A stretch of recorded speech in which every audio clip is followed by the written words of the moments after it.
Fantatra raha velo manatsoa mpikaroka malagasy nahazo voalohany tamin'ny fifaninanana iraisam-pirenena nampanaoviny farmy. Lauréate de l'édition 2026 du prix de la Fondation Femmes illustre particulièrement bien l'esprit du prix. Une recherche rigoureuse, ancrée dans les réalités du terrain et qui apporte des solutions concrètes aux producteurs et aux décideurs. Alors, nous y sommes. Le moment de révéler cette figure qui incarne cette édition est... Bon. Santat Ravalamanso. Je l'invite à nous rejoindre.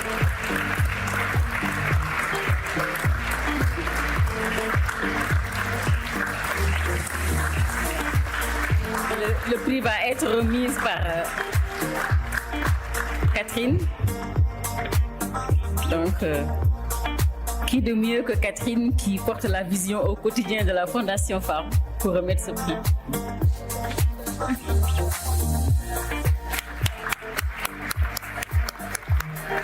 Santatra velo manatsoa dia mpikaroka eo anivon'ny DERA, eo anivon'ny FOFIFA. Anisany nandaniny fotoana tao anatin'ny fotoana maro tamin'ny alalan'ny fikarohana, indrindra fa ny mahakasika ny famongorana ny biby mpanimba ny voly. Ny fikarohana nataony hatramin'izay no nentina ny faninana sy ny antsehatra teo amin'ny sehatra iraisam-pirenena. 50 ny solotenan'ny firenena nandray anjara azo ny mpikaroka malagasy ny voalohany. Azo heverina fa anisan'ny zava-dehibe nanamarika ny fiandohany teto aminay ity ny fahazon'ny mpikaroka malagasy izany loka lehibe eo amin'ny sehatra iraisam-pirenena izany. Hiompana amin'io ny fandaharantsika manomboka izao, andeha-pandaharana no hanarahantsika eto ny mahakasika ny Docteur Santatra Ravelo Manatsoa. Ny androany ny andiny voalohany dia amatarantsika ny mikasika ny fananana zay natrehany nahazony ty loka iraisam-pirenena nahazony voalohany ity. Miarahaba antsika mpijery ny televisionna malagasy anasananao ny fandaharana.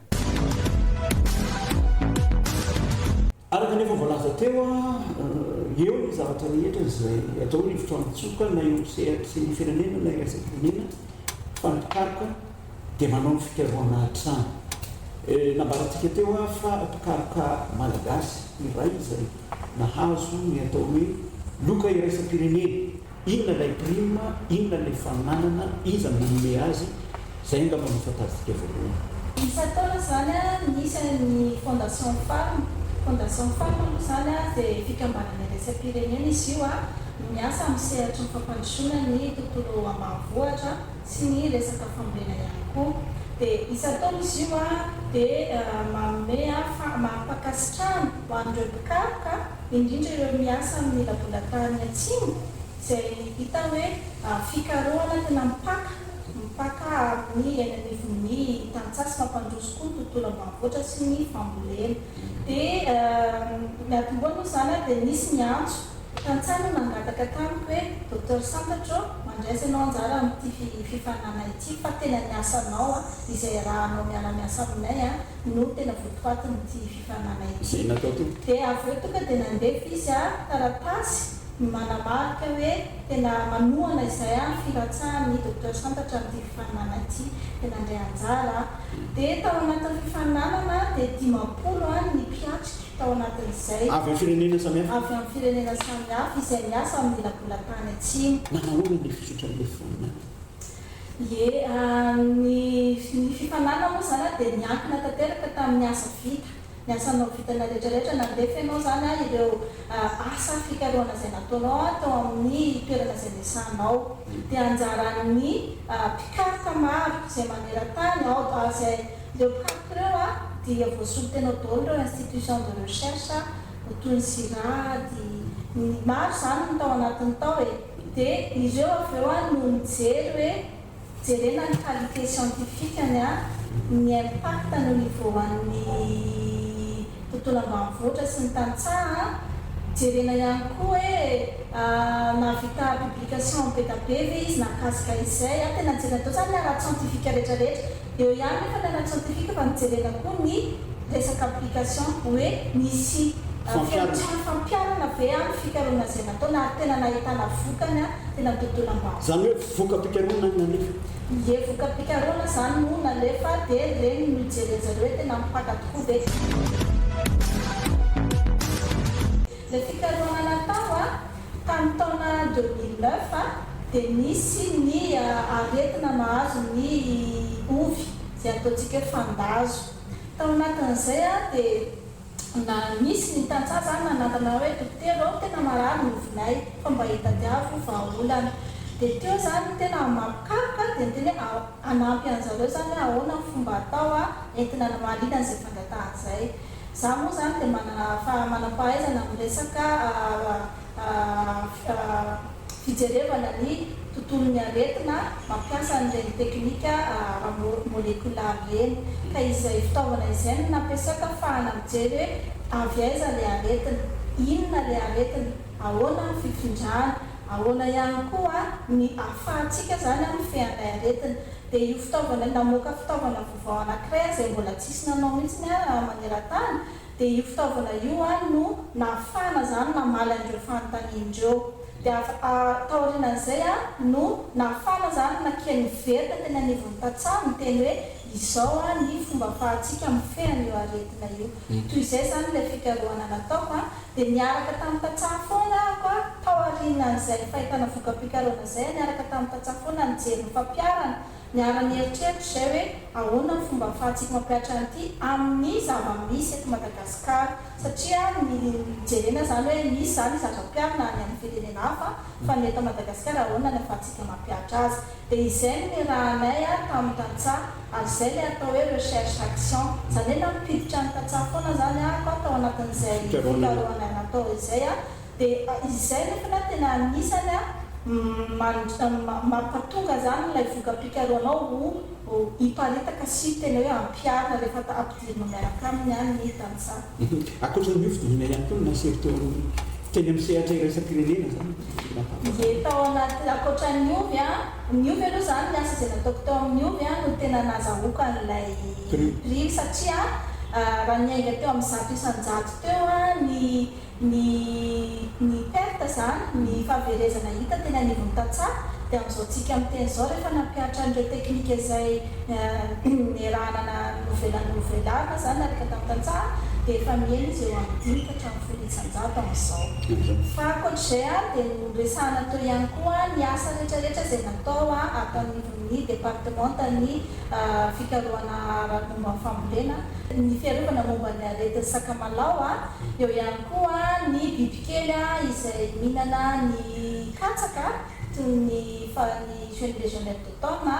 Eo ihany koa ny fijerena ireo ady rehetra izay azo atao amin'ny fiadivana amin'ny bibikely mihinana ny voankazotsika. Dia eo ihany koa tsika koa zany manana olana eo amin'ny fitehirizana ny vokatra toy ny vary ohatra na ny tsaramaso dia noresahana tany ihany koa hoe manao fikarohana ny fofivadera amin'ny fijerena ny mety fanafody natoraly miainga avy amin'ny zava-maniry entin'ny fehezana an'ireo koroka ireo bibikely manimba amin'ny vokatra ireo. Docteur Santsa ifanarahantsika eto amin'ny fangarana ilay hoe misy ny légionnaire d'automne resaka katsaky narahantsika tato anatin'ny fangarana zany fa ny zavatra tsapa dia hoe fikarohana ataonao tena any amin'ny natoraly inona tena natoraly tao. Ia amin'izao fotoana izao ny fofifamo indrindrindrindra dia tena hoe manosika ny fampiasana ny fanafody vita natoraly zany satria ny chimique zany dia tsapa fa mandoto ny tontolo iainana, manimba ny tontolo iainana ary manimba ihany koa antsika izay mihinana ny vokatra mpanjifa izay mihinana ny vokatra izay vokarina. Dia izay zany ny antony hoe tena tsika zany zao ao anatin'ilay hoe transition agroécologique mifindra tsikelikely amin'ny fampiasana fanafody sy ny produit rehetra izay natoraly zany amin'izao fotoana izao. Hiverinatro tsika satria ity moa zany ilay fanolorana ilay prime tany Paris natolotra tany zany izy io nanehoana ilay hoe ity no nahazona ny prime ity.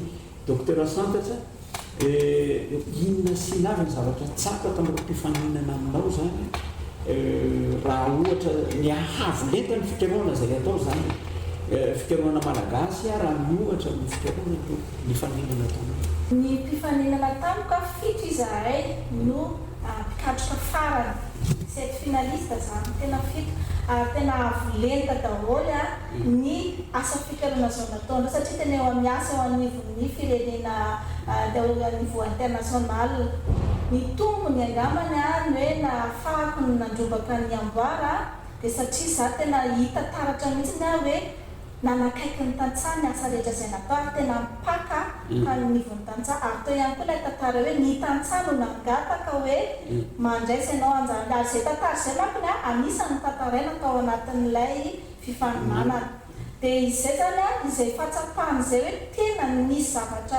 zavatra lehibe zany tamin'ny fikaroana izay nataoko no hoe anisany angamba nisongadinako tao anatin'ireo fikaroana avolenta izay avolenta daholo ireo mpikaroka ny faninana miaraka tamiko.